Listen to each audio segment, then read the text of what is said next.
You will hear a number of different recordings, and you will have to answer questions on what you hear. There will be time for you to read the instructions and questions, and you will have a chance to check your work. All the recordings will be played once only. The test is in 4 sections. At the end of the test, you will be given 10 minutes to transfer your answers to an answer sheet. Now turn to Section 1. Section 1. You will hear a man asking for information about health services in the place where he is living. First, you have some time to look at questions 1 to 6.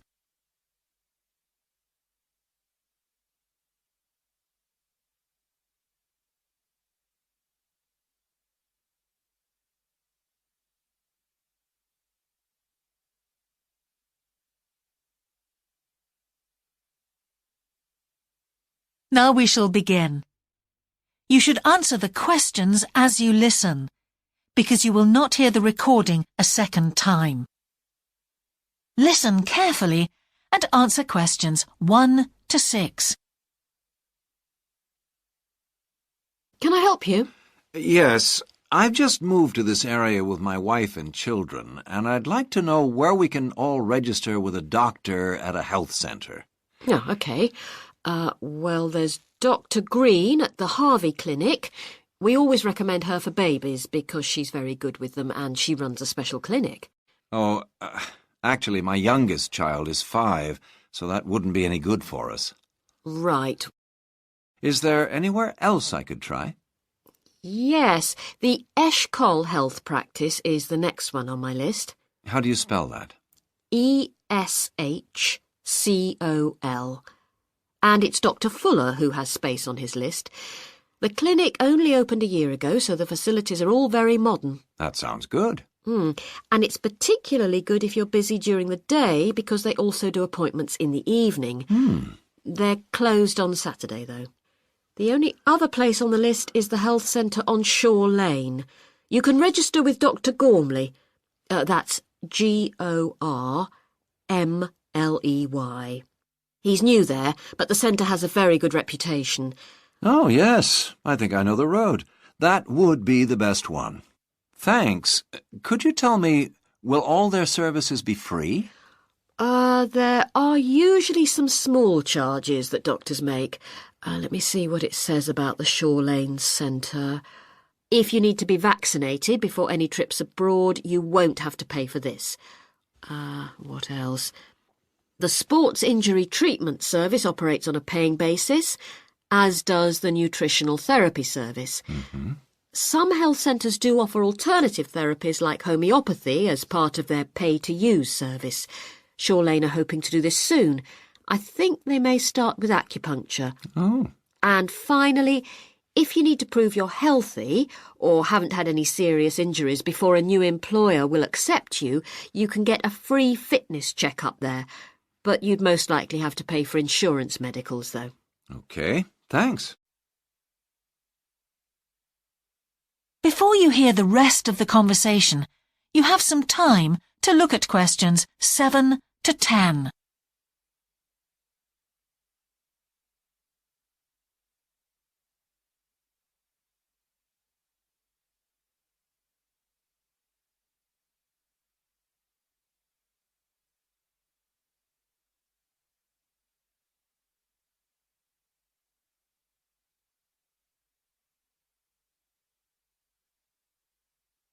Now listen and answer questions 7 to 10.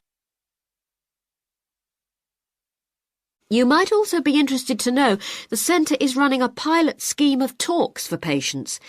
I've got the list here. Actually, they look very interesting. What sort of things? Well, the first one's about giving up smoking.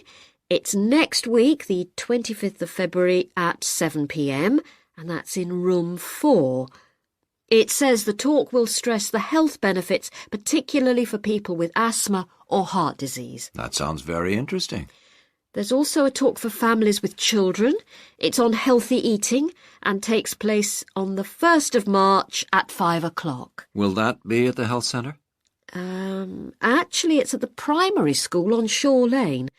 I imagine they're inviting the parents of pupils there. It says here, all welcome. I might go to that if I have time.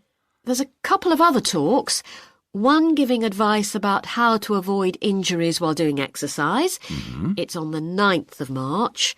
Oh, it's a late afternoon talk at 4:30. And it'll be in room 6. It also says the talk is suitable for all ages. And finally, there's a talk called Stress Management, which is on the... That is the end of section 1. You now have half a minute to check your answers.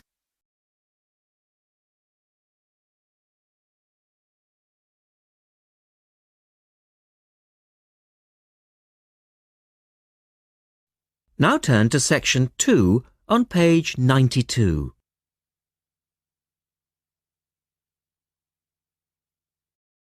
Or section 2. You will hear a talk by a wildlife specialist on a type of bird called a kiwi. First, look at questions 11 to 15.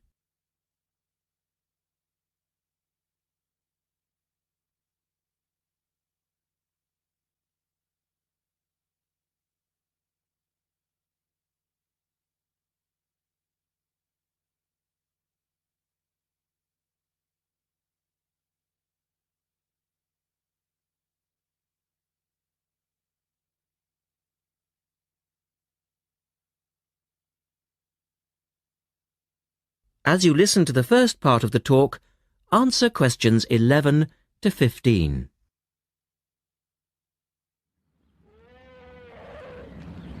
Ladies and gentlemen, welcome to Auckland Zoo on this sunny Sunday afternoon and to our special Kiwi fundraising event. My job is to tell you all about the amazing little kiwi, and your job, hopefully, is to dig deep in your pockets. Now, for the benefit of our overseas visitors here today, I should explain first of all that the kiwi is the national bird of New Zealand, and sometimes New Zealanders themselves are known as kiwis. Now, while kiwis in the wild are a rare sight, the kiwi as a symbol is far more visible. Apart from being in toy stores and airport shops all over the world, you'll find them on our stamps and coins. The kiwi is the smallest member of the genus Apteryx, which also includes ostriches and emu. It gets its name from its shrill call, which sounds very much like this. Kiwi! Kiwi! Kiwis live in forests or swamps and feed on insects, worms, snails and berries. It's a nocturnal bird with limited sight, and therefore it has to rely on its very keen sense of smell to find food and to sense danger. Its nostrils are actually right on the end of its long beak, which is 1/3 of the body length. Now, here's an interesting fact. Although kiwis have wings, they serve little purpose, because the kiwi is a flightless bird. Since white settlement of the islands, kiwi numbers have dropped from 12 million to less than 70,000.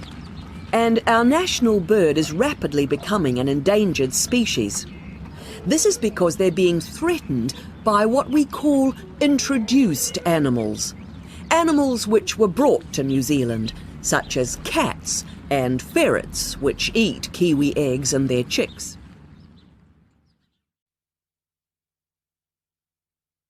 Now look at questions 16 to 20.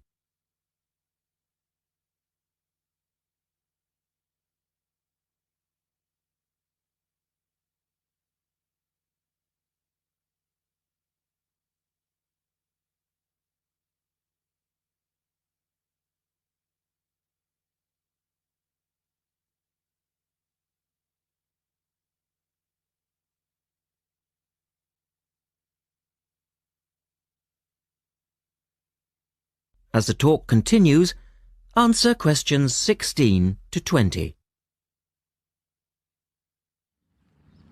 And so we have launched the Kiwi Recovery Programme in an all-out effort to save our national bird from extinction. There are 3 stages to this programme. Firstly, we have the scientific research stage. This involves research to find out more about what kiwis need to survive in the wild. Then secondly, we have the action stage. This is where we go into the field and actually put our knowledge to work. We call this putting science into practice. And then we come to the 3rd stage, the global education stage. By working with schools and groups like yourself, as well as through our award-winning Kiwi website, we are hoping to educate people about the plight of the kiwi. As part of the action stage, which I just mentioned, we've introduced Operation Nest Egg, and this is where your money will be going. It works like this. It's a 3-stage process. First of all, we go out to the kiwi's natural habitat and we collect kiwi eggs. This is the tricky part, because it can be very difficult to find the eggs. Then, in safe surroundings, away from predators, the chicks are reared. Now, this can be done on predator-free islands or in captivity. They're reared until they're about 9 months old, at which stage the chicks are returned to the wild. So far, it's proving successful. And since we started the program, some 34 chicks have been successfully raised this year, and their chances of survival have increased from 5 to 85%. However, it's not time to celebrate kiwi survival just yet. About 95% of kiwi chicks still don't make it to 6 months of age without protection, which is why Operation Nest Egg is so important. And we ask you to give generously today.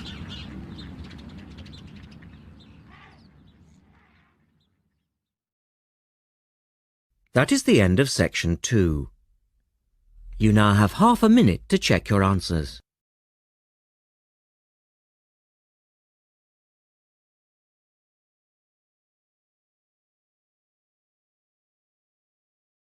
Now turn to section 3.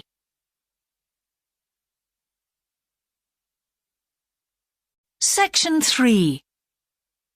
You will hear a conversation between an English teacher called Paul and a former student of his called Kira. First, you have some time to look at questions 21 to 25.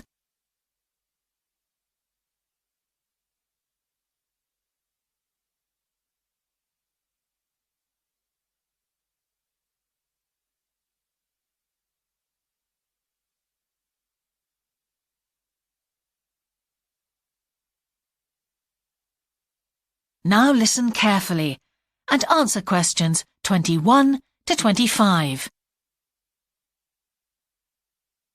Hello, Kira. How are you? Fine, thanks, Paul. How are you? Well, thanks. It's good to see you.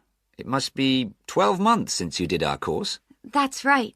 It's nice to come back and say hello. What course did you enroll in?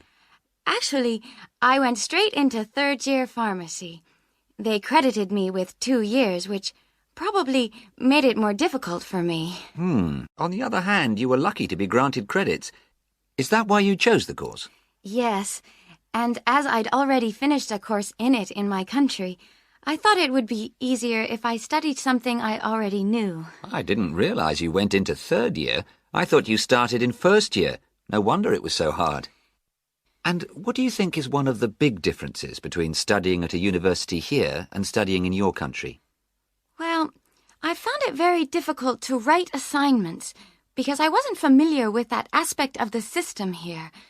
The main problem is that the lectures expect you to be critical. That made me feel really terrible. I thought, how can I possibly do it? How can I comment on someone else's research when they probably spent 5 years doing it? I think a lot of people who come from overseas countries have similar problems. But after a while, it became easier for me.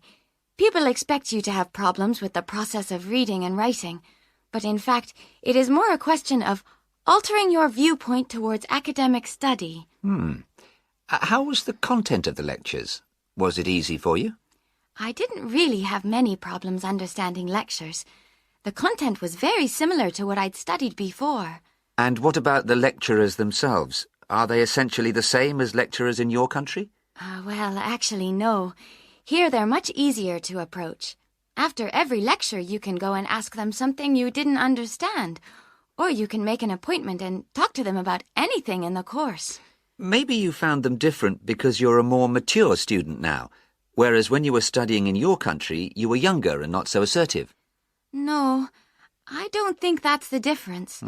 Most of the students here do it.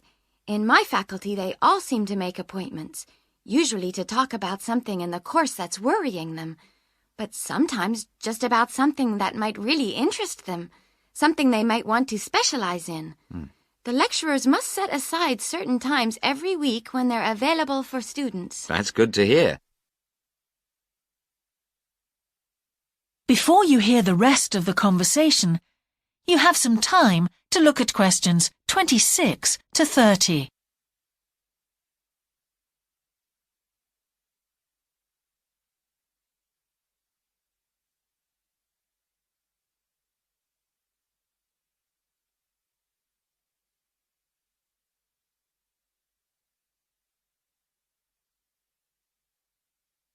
Now listen and answer questions 26 to 30.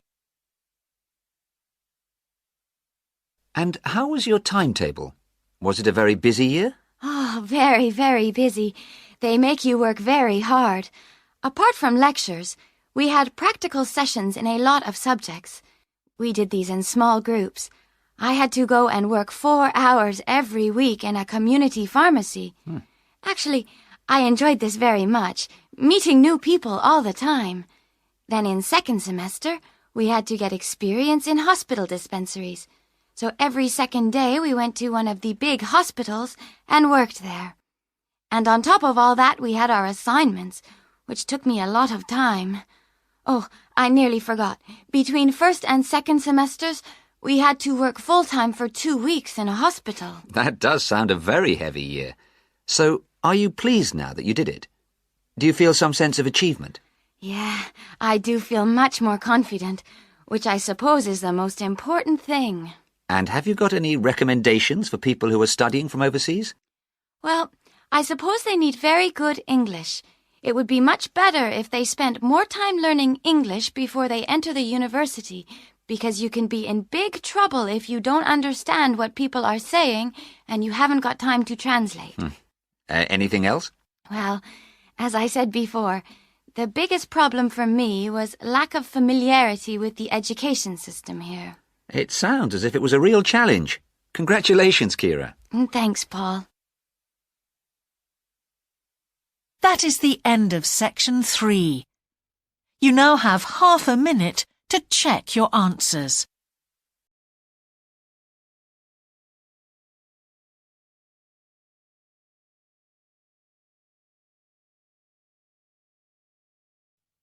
Now turn to section 4 on page 96.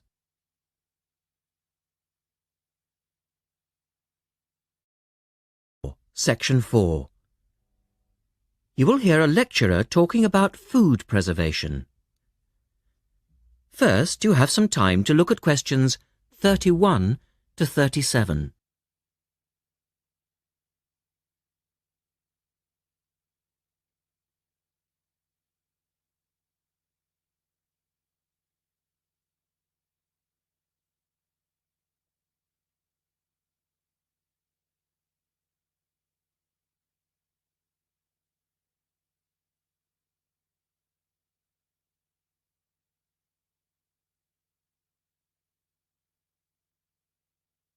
Now listen carefully and answer questions 31 to 37. In today's lecture, I'd like to look at the topic of food preservation and start by asking the obvious question, why do we need to preserve food? Well, apart from keeping it fresh for our daily needs, many foods, such as fruit and vegetables, are only available at certain times of the year. So if we want to be able to eat these foods all year round, we need to preserve them. We also need to preserve food for export overseas to make sure that it doesn't perish in transit. And lastly, we need to be able to preserve food for when there are food shortages. There are a number of methods of preserving food which involve both high and low temperatures, chemicals, irradiation, and drying. Let's have a look at these in turn. In the 1870s, the French scientist Louis Pasteur showed that microorganisms in food could be destroyed by raising the temperature of the food, a process now known as pasteurization.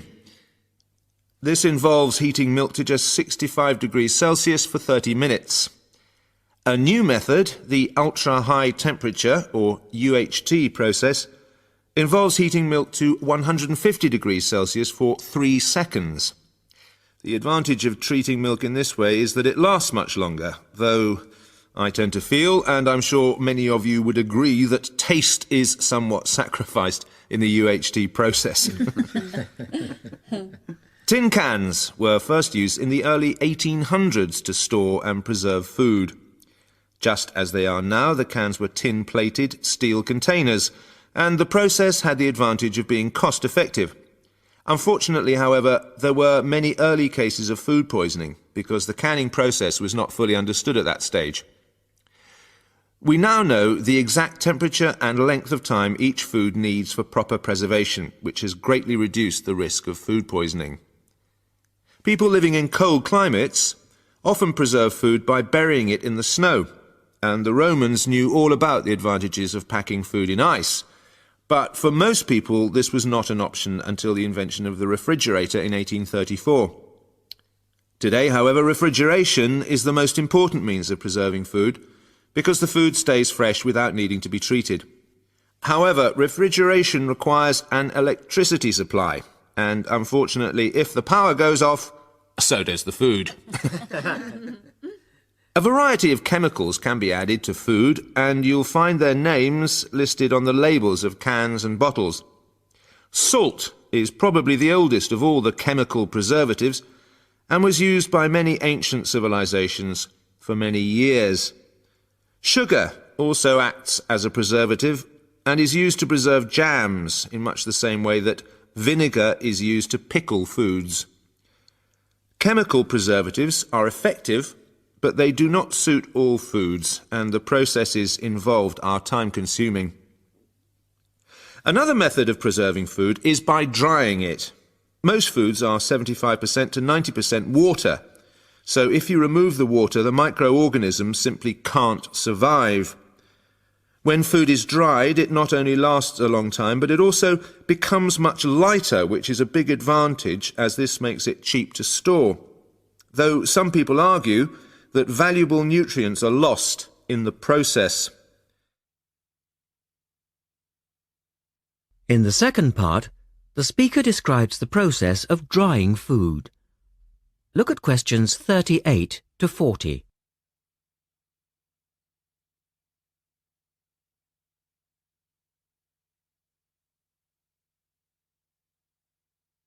Now listen carefully and label the diagram.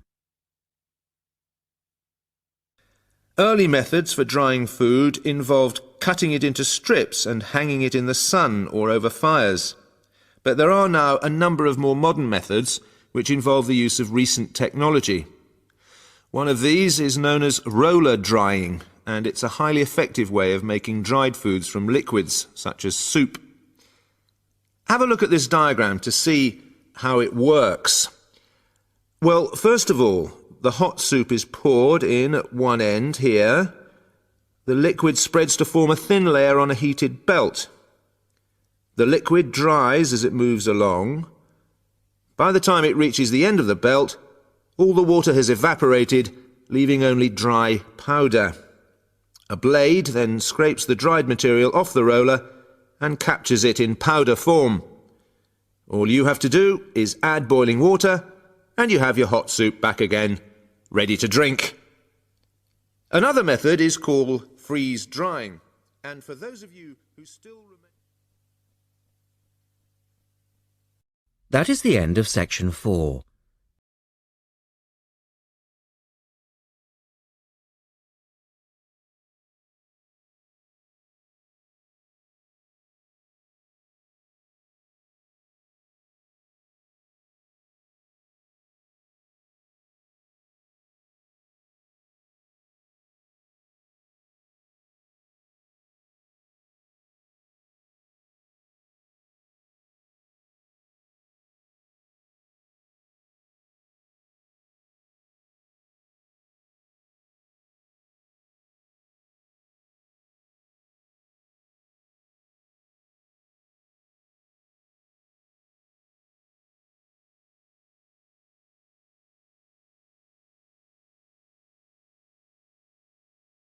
Like, share, subscribe the channel, and press the bell icon for further updates.